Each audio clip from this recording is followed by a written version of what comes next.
Lá em João Evangelho, capítulo 1, versículo 1, nos é dito assim, ó: no princípio era o verbo estava com Deus, e o verbo era Deus. E essa palavra verbo aqui, né, de acordo com o grego, diz respeito a logos, é palavra, ou razão. E aí essa palavra, por que João ele tomou esse termo logos? E esse termo é um termo tirado lá da filosofia antiga da Grécia. Então os primeiros filósofos ali, aqueles, né, que foram os pais da filosofia, eles tinham a ideia e o entendimento de que esse universo, todo esse cosmo, toda essa criação, era resultado de uma força superior. Isso aqui é pensamento filosófico grego, né, dos gregos. E eles entendiam que toda essa criação era resultado de uma força criadora. E essa força criadora é o Logos, é a razão de todas as coisas. É uma força que sem ela não existia nada. E não somente é uma força, um poder superior que cria, que traz existência a todas as coisas, como também mantém todas as coisas. Então, de acordo com os gregos, de acordo com os filósofos, de acordo com os romanos, de acordo com os pensadores daquela época, falar em Logos é falar de uma força criadora e mantenedora, de um poder superior. Amém, queridos?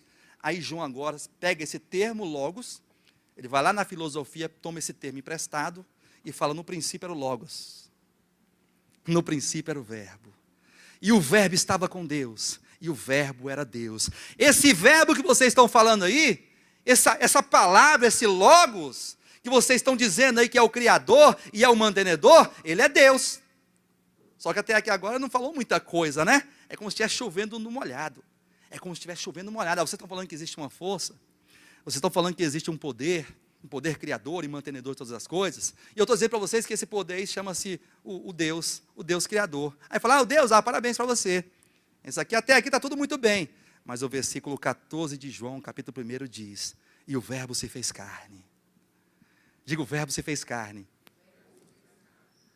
Por que existe um mistério aqui entre o versículo 1 e o versículo 14, porque no versículo 1 ele fala, o Logos é Deus, ele estava no princípio com Deus, e ele era Deus, e as coisas foram criadas por meio dele, e sem ele nada do que foi feito se fez.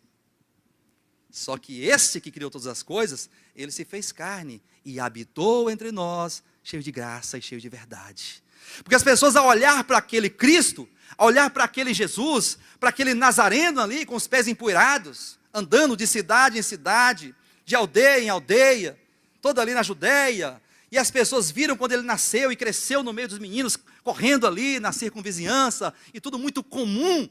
Fala assim: este aqui, que se fez carne, é aquele que criou o universo.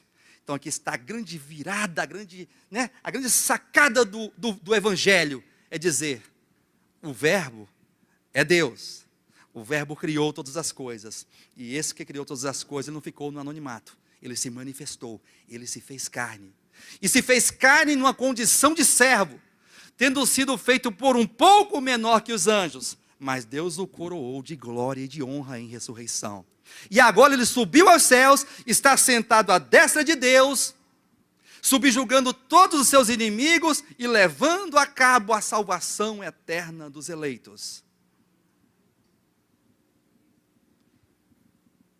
Então, ao pensar em tudo isso, você pensa assim: ora, se ele é o eterno, se ele é o único e verdadeiro Deus, ele é a verdade, ele é a vida, ele é a luz, ele é o Criador, ele é o mantenedor, todas as coisas existem nele, sem ele nada subsiste.